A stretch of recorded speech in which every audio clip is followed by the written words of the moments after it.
Hello students, आज हम बात करेंगे चारे वाली फसलें, जिसमें हम ज्वार पे बात हमने कर चुका था। ओके, ज्वार पे हमने कल बात कर रखा था और आज हम मक्का स्टार्ट करेंगे। तो इसमें आते हैं ज्वार, मक्का, जई, नेपियर घास और एक आता है वर्सीम। ये सभी इसके अंतर्गत आते हैं। ओके, तो आप लोग का टेस्ट अच्छा गया। आई होप सभी को अच्छा मार्क्स आया। और जो टॉप किए थे उनका मैं 10 मिनट पहले आपको शो कर दिया टेलीग्राम और व्हाट्सएप ग्रुप में। और जैसा कि आपको बता दें कि अब नेक्स्ट जो टेस्ट होगा वो धान और गेहूं दोनों ऐड रहेंगे उसमें पेडी प्लस वेट दोनों ऐड रहेंगे। आप लोग का एक क्वेश्चन आप लोगों ने बहुत ज़्यादा गलत किया है।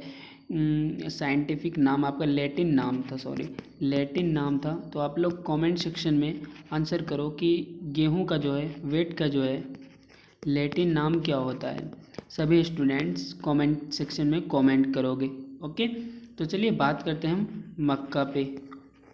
ओके गाइस, जो कि चारे वाली फसल के अंतर्गत आते हैं। तो मैं 100% NCERT कवर कर रहा हूँ। ओके, और मैं कोशिश करूँगा 2 लेक्चर में मैं समाप्त कर दूँ इस चैप्टर को। ओके, तो चलिए स्टार्ट करते हैं। तो मक्का पे हम बात कर रहे हैं। ओके गाइज, मक्का पे हम बात कर रहे हैं जीएमेज, जिनका लैटिन नाम होता है जीमेज। और मैं बता दूं कि मक्का की खेती जो है चारे और अनाज दोनों के लिए करते हैं। चारे और अनाज दोनों के लिए हम करते हैं। और जो है अनाज या दाने के लिए हम बोई गई फसल दाना निकालने के बाद चारे के रूप में हम प्रयोग करते हैं। ओके, तो ये बात इतनी सी है। और मैं बता दूं इसमें जो है मक्का जो है वो ज्वार से अधिक पौष्टिक होता है। आपको अधिक पौष्टिक होता है, इसलिए इसको जो है पशु पसंद करते हैं। इसीलिए इसे पशु भी पसंद करते हैं। ओके, और बात करें हम इसको पशु बहुत चाव से खाते हैं। और बात करें हम इस फसल में जो है अवस्था में जो है प्रोटीन की बात करें तो 7 से 10% दिखने को मिलेगा। और रेशा की बात करें तो 25 से 30%। और बात कैल्शियम की आती है तो 0.42 से 0.70 ये दिखने को मिलेगा। तो ये बात आया मक्का पे, मैं आपको बता दिया जितना इम्पोर्टेंट था। अब मैं विवरण पे बात कर रहा हूँ। तो इसमें हम विवरण में सबसे पहले हम बिहार की बात कर रहे हैं। तो बिहार की बात करें, हम अगर बिहार की बात करते हैं तो बिहार में हर जगह इसको हम उपजा सकते हैं। ओके, ठीक, मक्का के चारे की खेती सभी ज़िलों में कर सकते हैं, लेकिन जहाँ पर जो है जल जमाव की समस्या नहीं रहना चाहिए, बिहार की बात आती है। ओके, और बात करें तो मक्का का उत्पत्ति का बात करें अमेरिका में हुआ था। और ईस्वी का बात करें तो 1492 ईस्वी में आपको क्वेश्चन पूछा जाएगा मक्का पे, मक्का का उत्पत्ति स्थान कहाँ है और वो कौन सी ईस्वी में उसका उत्पत्ति हुआ था। तो आपको आंसर करना है 1492 ईस्वी में जो है अमेरिका में हुआ था। ओके, और बात करें हम ब्राज़ील, मैक्सिको, भारत और दक्षिण अफ्रीका का। ओके, तो इसमें प्रमुख स्थान ये सारे देश के हैं। ओके, और भारत की बात करें तो पंजाब, हरियाणा, दिल्ली, उत्तर प्रदेश, तमिलनाडु और बिहार भी अंतर्गत आते हैं। ओके, ये बात रही हमारी विवरण की। आप देख रहे हो चारे वाली फसल ये हमारा मक्का है। ओके, ये हमारा मक्का है। चलिए आगे बात करते हैं। और अब बात आती है जलवायु और मिट्टी की हम बात करें तो जलवायु और मिट्टी की बात करें तो हम पहले जलवायु पे बात करें तो ये कटिबंधीय क्षेत्रों का प्रमुख पौधा है। ओके, और बात करें तो इसके लिए जो है गर्म और आर्द्र जलवायु की आवश्यकता होती है। और इसमें जो है तापमान की बात करें तो 30 से 35 डिग्री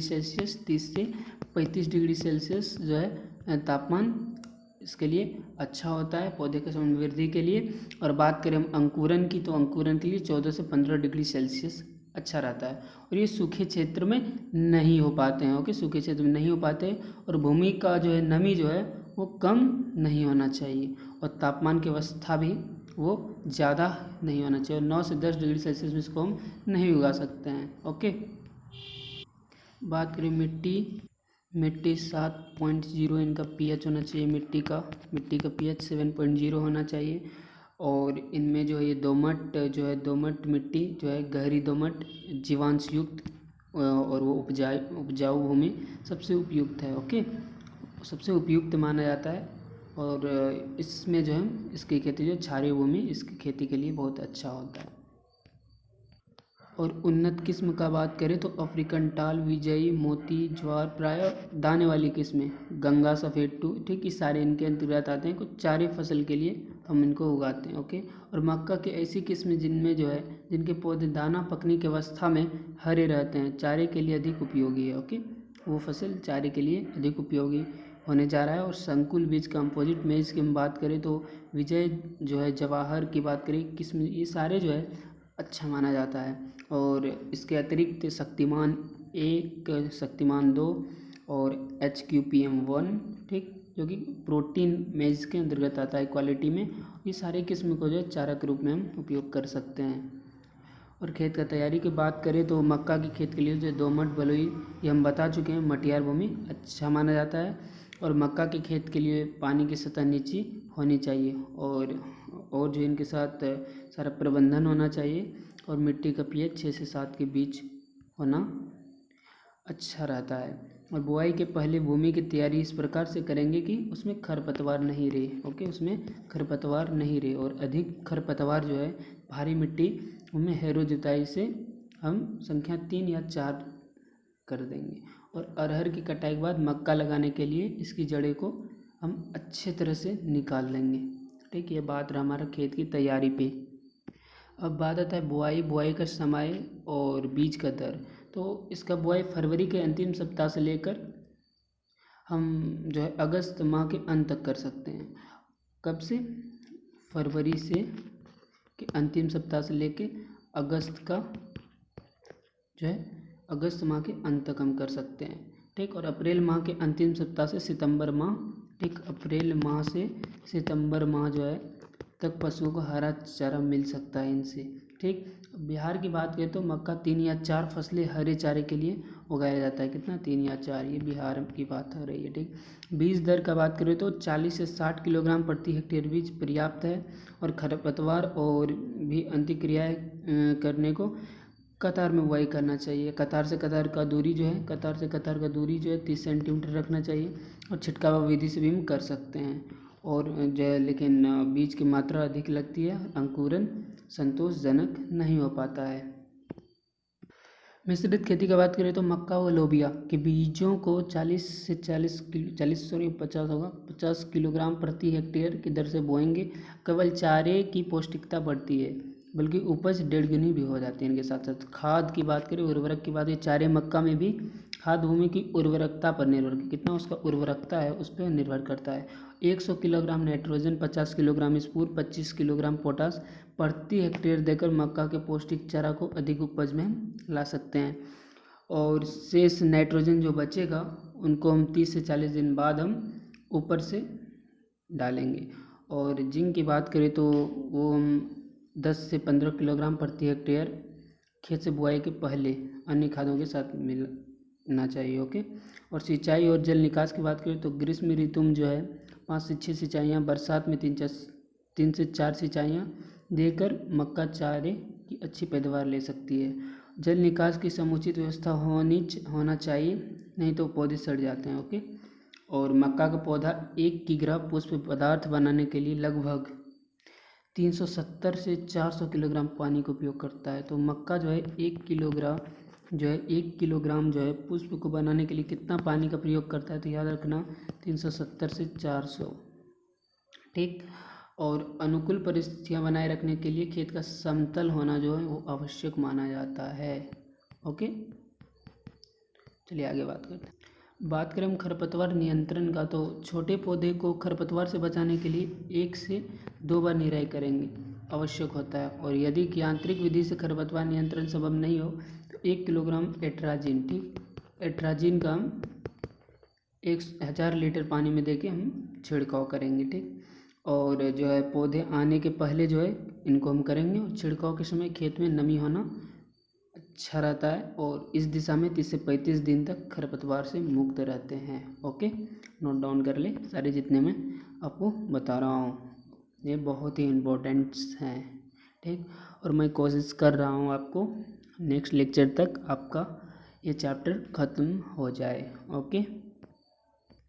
फसल सुरक्षा का बात करें तो बसंत ऋतु या ग्रीष्मकालीन फसल में मक्कों जो है कि पौधे पर तना छेदक कीड़े का प्रयोग होता है। बहुत ही एक भयंकर कीड़ा माना जाता है तना छेदक। क्या कहते हैं, स्टीम जो है, स्टीम को इस प्रकार खा लेता है अंदर का जो है गुठली को। ओके। और इस प्रकोप से पौधे को सीसर सूख जाते हैं, ठीक, उनके जो शीश जो है वो सूख जाते हैं। इसके बचाव के लिए दानेदार थायोडान जो है, थायोडान या सेविन, ओके, थायोडान या सेविन नामक दवा का प्रयोग करते हैं। जब पौधे 20 से 25 दिन के हो जाए तो 2 से 3 दाने की दर से प्रत्येक पौधे के ऊपर हम पत्तियों के कोष्ठ के थायोडान का हम उपचार करेंगे। और इस उपचार के बाद जो 20 से 25 दिन बाद चारे पशुओं को नहीं खिलाना चाहिए। जब हम वो उपचार करेंगे तो उससे 20 से 25 दिन तक नहीं खिलाएंगे, क्योंकि उसके अंश इसमें कुछ मिले रहते हैं। और कटाई का बात करें तो चारे की मक्का में केवल एक ही कटाई की जा सकती है। चारे का मक्का जो है वो एक ही कटाई की जा सकती है, क्योंकि एक बार काटने के पश्चात इसमें पुनर्वृद्धि की क्षमता नहीं होती। एक बार अगर हम काट देंगे तो फिर से वृद्धि नहीं होगा, इसमें उतना क्षमता नहीं रहता है। और हरा चारे के लिए जो है मक्का की कटाई बोने के 80 से 85 दिन बाद मादा मजरिया जो है, जिनको मोचा बोलते हैं, निकलने के बाद हम करते हैं। ओके। और उपज का बात करें तो अच्छे प्रबंधन जो है, जल निकास की व्यवस्था होने पर हरे चारे की उपज 400 से 500 क्विंटल प्रति हेक्टेयर होता है। ओके। तो ये बात हमारा ख़त्म हुआ हमारा मक्का का। अब बात स्टार्ट होता है जई का। ओके, चलिए स्टार्ट करते हैं वो भी। जई का बात करें तो इनका लैटिन नाम है एवेना सैटिवा। ओके। और जई रबी मौसम का महत्वपूर्ण चारा फसल है, जिसमें 10 से 12% प्रोटीन देखने को मिलता है और इस चारे में 30 से 35% शुष्क पदार्थ देखने को मिलता है। और रेशा की बात करें तो 0.35 से 0.48%, कैल्शियम 0.15 से 0.33% हमको फास्फोरस भी पाया जाता है इसमें। और इसमें कार्बोहाइड्रेट जो है वो अधिक मात्रा में पाया जाता है। इसमें कार्बोहाइड्रेट जो है वो अधिक मात्रा में हमको देखने को मिलता है, दिखने को नहीं मिल रहा है, पाया जाता है। ओके, फीलिंग्स समझो। और बात करें हम तो ये जो है कड़वी अथवा सैलिस के रूप में लिया जा सकता है। वितरण का बात करें, अगर हम बात वितरण का करें तो बिहार में जई की खेती सभी स्थानों पर कर सकते हैं जहाँ गेहूँ की खेती सफलतापूर्वक है। हम कहाँ जई की खेती उस स्थान पे हम कर सकते हैं जहाँ पे गेहूँ का जो है खेती हम करते हैं, ठीक, वहाँ पर आसानी से हम कर सकते हैं, ठीक। और जो है बात करें जहाँ गेहूँ की खेती सफल हो, और जई की सिंचित जो है सिंचित और सिंचित दोनों अवस्था हम कर सकते हैं, लेकिन सिंचित स्थानों पर उपज हमारी अधिक होती है, ठीक। That's a big point. Okay. और अब हम बात जलवायु की करते हैं, तो जलवायु की बात करें तो तापमान वाले क्षेत्रों जो है सिंचित सामान्यतः 21 से 24 डिग्री सेंटीग्रेड सिंचित स्थिति में जो है जई की खेती करते हैं, ठीक। और इसमें होती है सिंचित स्थिति में होती है, और कम से कम जो है तथा जो है तापक्रम पर बीज का अंकुरन जो है वो भी कम होता है। और बात करें अवधि इनका बढ़ जाता है इसीलिए। और बात करें ऐसा दशा में फसल बहुत ही देर से पकता है। और जई जो सर्वोत्तम वृद्धि के लिए बहुत ही अच्छा तापमान पे होता है। इसके लिए उचित तापमान जो है 15 से 25 डिग्री सेल्सियस उचित माना जाता है। ओके।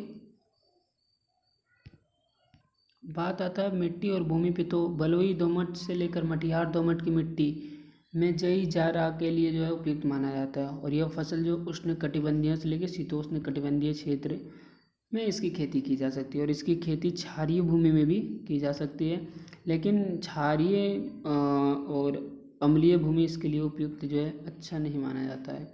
और कटाई वाली किस्म का बात करें तो कैंट OS6 OS7 और बहु कटाई वाली UPO 94 और PO3, ठीक। खेत की तैयारी की बात करें तो बुआई से पहले खेत को भली प्रकार से हम तैयार करेंगे, और वह तैयारी खेत में लगाई गई पूर्व फसल के ऊपर निर्भर करता है। खेत की पहली जुताई गहरी हो तथा हल्की जुताई करें, मिट्टी भुरभुरा करेंगे। ओके। बुआई का समय का बात करें तो मध्य अक्टूबर से लेकर जनवरी के प्रथम सप्ताह में किसी भी समय हम कर लेंगे। और देर से बुआई करने से पौधे ऊंचाई कम पड़ जाएगा, जिसके फलस्वरूप चारे की उपज कम होगी, इसलिए देर से हमको नहीं करना चाहिए, समय पे करना चाहिए। बीज का दर से का बात करें तो 800 से 100 किलोग्राम प्रति हेक्टेयर दर से खेती करते हैं।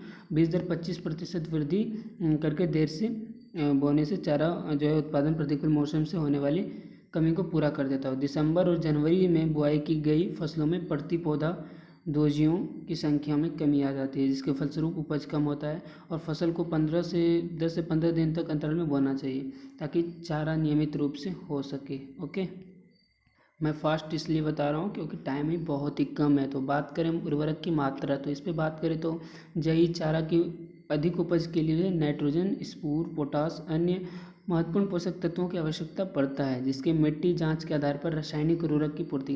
ये सारे क्वेश्चन आपको पूछे जाएंगे, परेशान मत हो। आप रिवाइज सिर्फ करो, लेक्चर देखो, लेक्चर देख के ही टेस्ट दो, आपको टॉपिक बता दिया जाएगा। और जई में जो है गोबर की सड़ी खाद 10 से 15 टन हम प्रति लीटर देते हैं, ठीक। और इसका प्रयोग फसल लगाने के 1 माह पहले करेंगे।